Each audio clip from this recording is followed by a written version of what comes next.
I am a homeschool mom of 3 boys, and fitting in fitness and healthy meals a lot of times feels impossible. Just between lessons and meals and laundry and keeping 3 humans alive. But I have found some ways that do make it possible. So in this video, I am sharing what I think every homeschool mom needs to know about getting fit.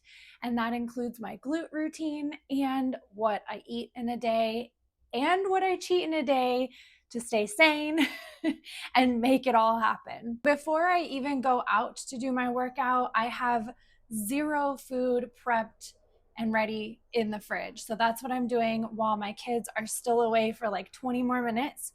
I am cooking up a bunch of vegetables that I am the only person in the house will eat, and I will have that on hand for the week. I'm going to throw eggs on top of it really fast in the mornings. I'm going to cook those up, eat that, and save the rest for the next few days. So breakfast for me for like 4 days is going to be these vegetables, eggs, egg whites, maybe a little bit of cheese, and toast.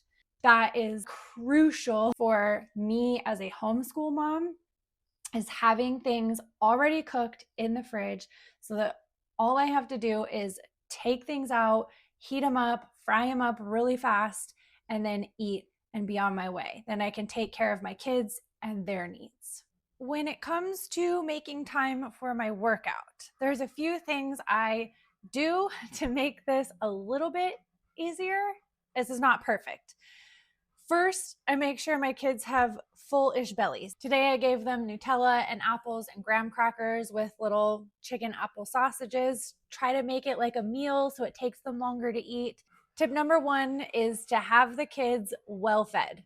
Tip number 2 is to make sure that all of their book work is done that I need to help them with, so that all they have left to do is their independent book work, things that they can do on their own, tracing letters.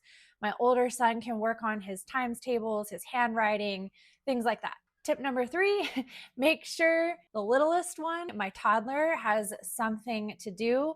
Most of the time that is just follow me around, but he comes with his snack, he comes with his cars and his trucks, and he has something to do. So I am constantly making sure that they have something to do that should last them about 30 minutes. Tip number 4 is they finish their chores. My kids know what chores they do every single day. So between sitting down and eating a snack, doing their independent book work or activities, and their chores, that typically buys me 15 or 20 minutes. So the rest of the time I make up with tip number 5, which is computer time or TV time. If they've done everything that I've set out for them ahead of time, which will buy me about 30 minutes to do my workout. Leg day or glute day is notoriously my biggest workout. It takes me the longest to do. It's usually more toward the 45-minute side of my workouts. But like I said, to maximize the amount of time that I have, which is about 30 minutes, there's a couple things that I do to keep it moving quickly and more efficient. So number 1 is to not pull out a ton of equipment. On days like this, when I only have a few minutes, dumbbells are my best friends. I only stick with dumbbells for this reason, so that I don't have to pull out a barbell and all the weights and load it up, or even the machines. I just stick with the dumbbells. Number 2 is to minimize the amount of single side movements, which I love doing. I love doing single leg movements, and I do one single leg movement in this workout, which is the curtsy lunge, but I try to minimize those as much as possible. And a little sneaky tip here is the heavier I go, the less reps I'm able to do, which saves a little bit of time. But still, cutting down the single side movements is going to cut down the time that it takes to do a leg workout or a glute workout. So sticking with dumbbells and cutting out single-sided movements really help keep the workout moving quickly and efficiently.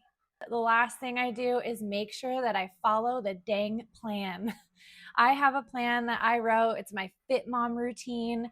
It only requires dumbbells and a little bit of space.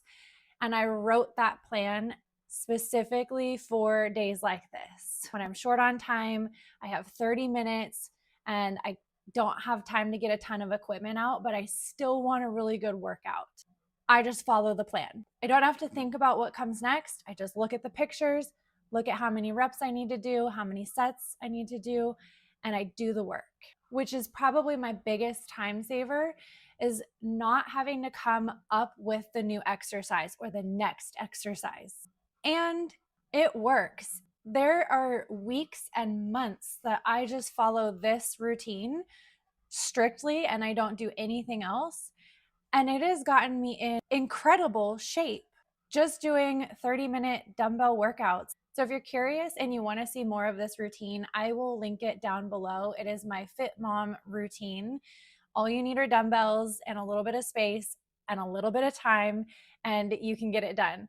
And like I said, it's the routine that I fall back on almost daily to keep me in shape. Now, I did promise that I would show you what I cheat with, because I do typically cheat almost every day. So I ate a lot of food, and by the end of the day, I am still ravenous. I'm still hungry. Probably 2 times a week, if not 3, we make homemade chocolate chip cookies, and I don't feel bad about it because we make them homemade. They have sugar, full sugar, brown sugar, butter, chocolate chips. They have all the things in them, and I eat at least 2 of those when we make them, plus cookie dough. So probably 4 cookies when we have chocolate chip cookies. If I don't do chocolate chip cookies, I'm usually having a bowl of cereal at the end of the day.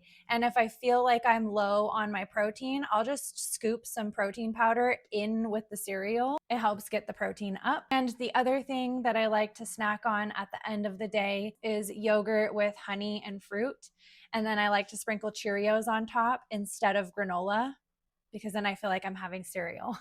There's some healthy snack options, kind of, and then there's some not healthy snack options, but I do cheat, I would say 5 days out of 7 in a week. There's like 2 days a week that I feel full enough not to need anything at the end of the day, or I'm just so tired that I just want to go to bed. So like with all of this, it just doesn't have to be so complicated. Eat good meals, cheat good meals, set some time aside, whether it's early in the morning before your kids wake up or during the day when they're doing their lessons and having computer time, to do a workout and get something in for yourself, and just take it one day at a time. I realize when I have too many things going on that take too much time, I don't do anything. I have like paralysis at that point and nothing gets done. And then I feel even worse because I didn't eat any good food and I didn't move my body. And now I'm not as good of a homeschool mom or a mom as I should be because I didn't get those little moments to myself. Now I just have to be more strategic with my time. And having things like food prepped ahead of time and a plan, a routine that I can follow, like my Fit Mom routine, are the things that help me the most. Because I am a busy homeschool mom, I'm always looking for ways to make my time more efficient. So next week, I'm going to share with you my go-to chest and tricep routine for a sculpted upper body, plus my best tips for keeping our homeschool days very minimal, very basic, and very stress-free. So make sure you subscribe so you don't miss that one. Thank you so much for being here and watching. If this video helped you in any way, will you please like it so that I know? And will you comment below what your biggest fitness or homeschooling challenges are? I'm on Instagram every day sharing lots of little tips and tricks. So make sure you hop over there. I'm Fit Mom in the Garage and say hi. And I will see you next week. Bye.